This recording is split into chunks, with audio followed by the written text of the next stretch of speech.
Welcome to the Deep Dive.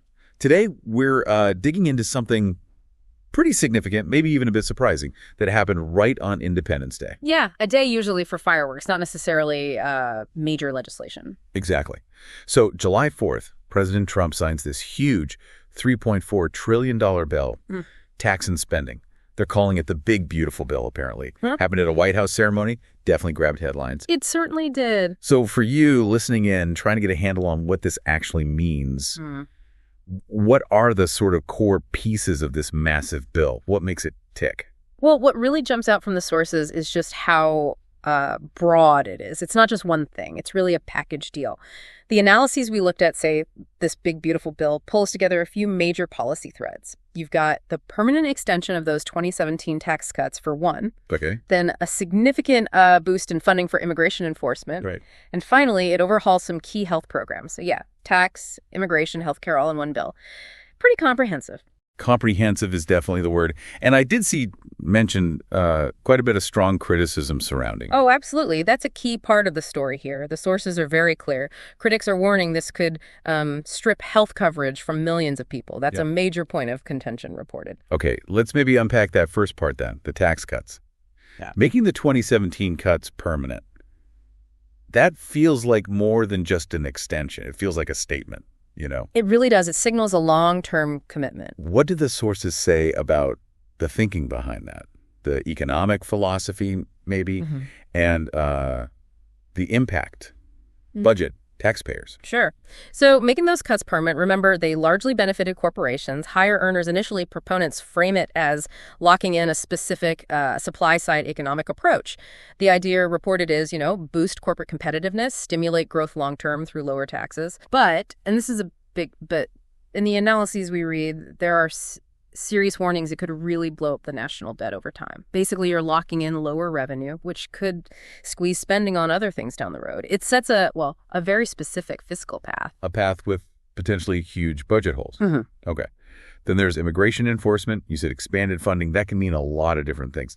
Can you get more specific based on the sources? Where's the money going? What does it do? Good question. It's not just a general pot of money. Reports suggest a big chunk is for more Border Patrol agents. Okay. Also for better surveillance tech along the border and more detention space, expanding facilities.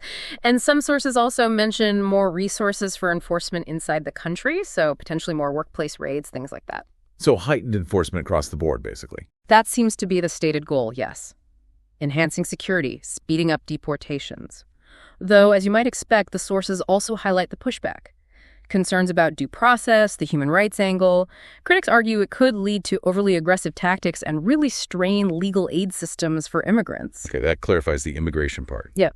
Which brings us to healthcare. Revamping health programs. That sounds major. What kind of changes are we actually talking about here, according to the sources? How might this shift things for people?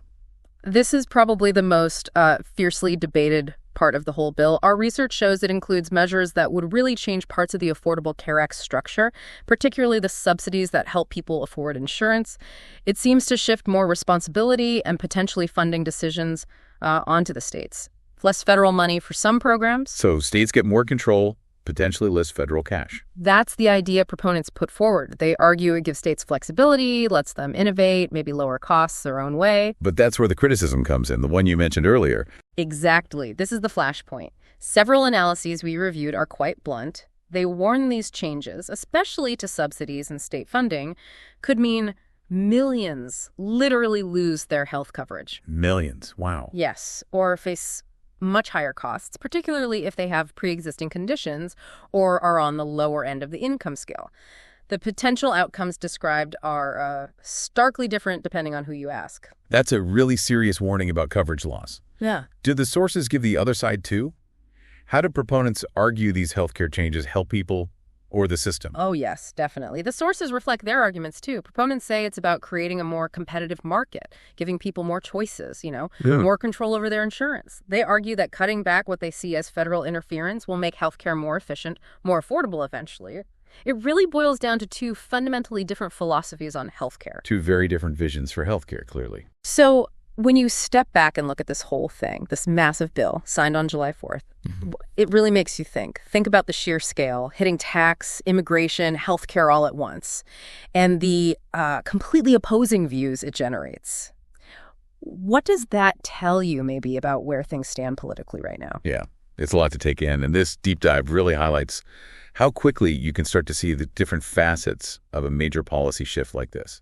Understand the economic arguments, the specific enforcement details, the potential human impact on healthcare, and those competing visions.